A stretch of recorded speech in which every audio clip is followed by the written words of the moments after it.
আমি কিনে আনছি খাওয়ার জন্য বাকালা থেকে, কিন্তু এটার মধ্যে এত পরিমাণ কেমিক্যাল ইউজ করেছে যেটা মানে মানব দেহ তো হয়তো বা তেমন ক্ষতি হয় না, কারণ সেটা আস্তে আস্তে ড্যামেজ করে, ভিতরে ক্ষতি করে, কিন্তু একবারে করতে পারে না। বিষের মতো কেমিক্যাল গুলা এইভাবে বানানো হয়। দেখেন, একবার দেখেন কি একটা অবস্থা।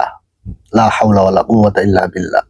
আপনারা অল্প টাকা লাভ করার জন্য মানুষকে বিষ খাওয়াচ্ছেন। আপনি দেখেন তো, আমার লাইফে আমি কলা এমন দেখি নাই।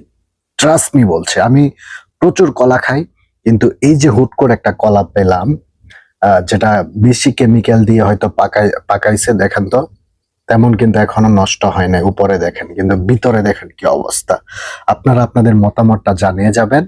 আর কলা খেলে সাবধানে খাবেন এবং ভালো পিওর দেখে কিনে খাওয়ার চেষ্টা করবেন। কেমিক্যাল যুক্ত খাবার খেলে ভিতরের যত ভালো ভালো যে জিনিসগুলো আছে সেগুলাকে ধীরে ধীরে ড্যামেজ করে ফেলে। তাই আপনারা দেখে শুনে পিওর একদম খাঁটিটা খাওয়ার চেষ্টা করবেন। প্লিজ ভিডিওটা বেশি বেশি শেয়ার করে দেন, অনেকেরই কাজে আসবে।